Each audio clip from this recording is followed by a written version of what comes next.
Hi to all, welcome to Swathi blogs. ఈరోజు బోడకాకరకాయ కూరల్లో చుక్క వాటర్ వేయకుండా బోడకాకరకాయ కూర ఎలా వండాలో ప్రాసెస్ చూసేద్దాం రండి. మార్కెట్లో 50 రూపీస్కి పావు కేజీ ఇస్తున్నారు బోడకాకరకాయలు. మీ ఊర్లో బోడకాకరకాయలు ఎలా ఇస్తున్నారో నాకు కామెంట్ సెక్షన్లో కామెంట్ చేయండి. బోడకాకరకాయలని మంచిగా వాష్ చేసి తడి లేకుండా ఆరబెట్టుకొని సన్నగా స్లైసెస్గా ఈ వీడియోలో చూపిస్తున్నట్టుగా కట్ చేసి పక్కన పెట్టుకోవాలి. అలాగే ఆనియన్, పచ్చిమిర్చి, కొత్తిమీర కట్ చేసి పక్కన పెట్టుకోండి. స్టవ్ ఆన్ చేసి లోతుగా ఉండే కడాయి పెట్టుకోండి.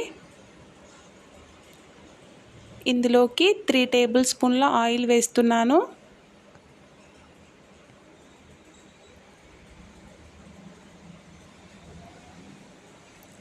ఆయిల్ అనేది హీట్ కావాలి. హీట్ అయిన తర్వాత ఆనియన్స్, పచ్చిమిర్చి వేయండి. ఆనియన్స్, పచ్చిమిర్చి బ్రౌన్ కలర్ వచ్చిన తర్వాత 1 టీ స్పూన్ అల్లం వెల్లుల్లి పేస్ట్ వేసాను. అల్లం వెల్లుల్లి పేస్ట్ పచ్చివాసన పోయేదాకా కంటిన్యూస్గా కలుపుకోండి. 1 టీ స్పూన్ పసుపు వేసుకోవాలి. మొత్తం ఒకసారి కలుపుకోవాలి.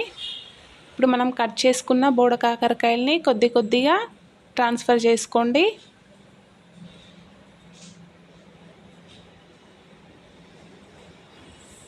మొత్తం బోడకాకరకాయల్ని వేసి ఒకసారి కలుపుకోండి.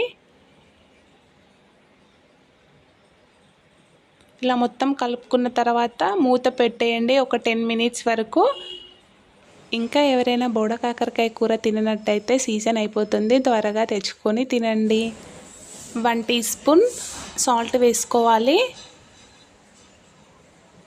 సాల్ట్ వేసుకొని ఒకసారి కలుపుకోవాలి. మొత్తం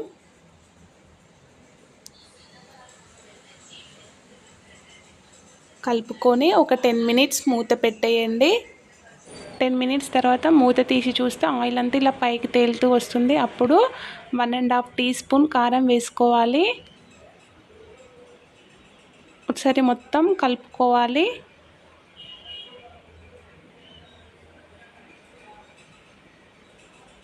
ఇలా మొత్తం కలుపుకొని ఒక 5 మినిట్స్ వరకు ఇలానే ఉండనివ్వండి. బోడకాకరకాయ కూర త్వరగా ఉడకాలంటే ఒక ప్లేట్ పైన వాటర్ వేయండి. వాటర్ వేసి ఒక 10 మినిట్స్ ఉండనివ్వండి. చూడండి, 10 మినిట్స్ తర్వాత మూత తీసి చూస్తే ఎలా బోడకాకరకాయ కూర ఉడికిందో. ఇప్పుడు ఇందులోకి కొత్తిమీర వేయండి. కొత్తిమీర వేసి ఒకసారి కలుపుకోవాలి. సాల్ట్ ఉందో లేదో చూసుకొని, లేకుంటుంటే 1/2 టీ స్పూన్ సాల్ట్ వేసుకోవాలి. ఇంకొక 5 మినిట్స్ ఉంచినట్టయితే మన బోడకాకరకాయ కూర రెడీ. బోడకాకరకాయ కూర తినడం వల్ల ఫైబర్ అధికంగా ఉండి జీర్ణశక్తి మెరుగుపడడం, మలబద్ధకం తగ్గడం, రక్తంలోని చక్కెర స్థాయి నియంత్రించడం, ఇలా చాలా ఉపయోగాలు ఉన్నాయి. కాబట్టి ఒక్కసారైనా బోడకాకరకాయ కూర తినడానికి ట్రై చేయండి. ఇలాంటి మరిన్ని రెసిపీస్ కోసం నా ఛానల్ సబ్స్క్రైబ్ చేయండి, లైక్ చేయండి, షేర్ చేయండి. Thank you all, bye.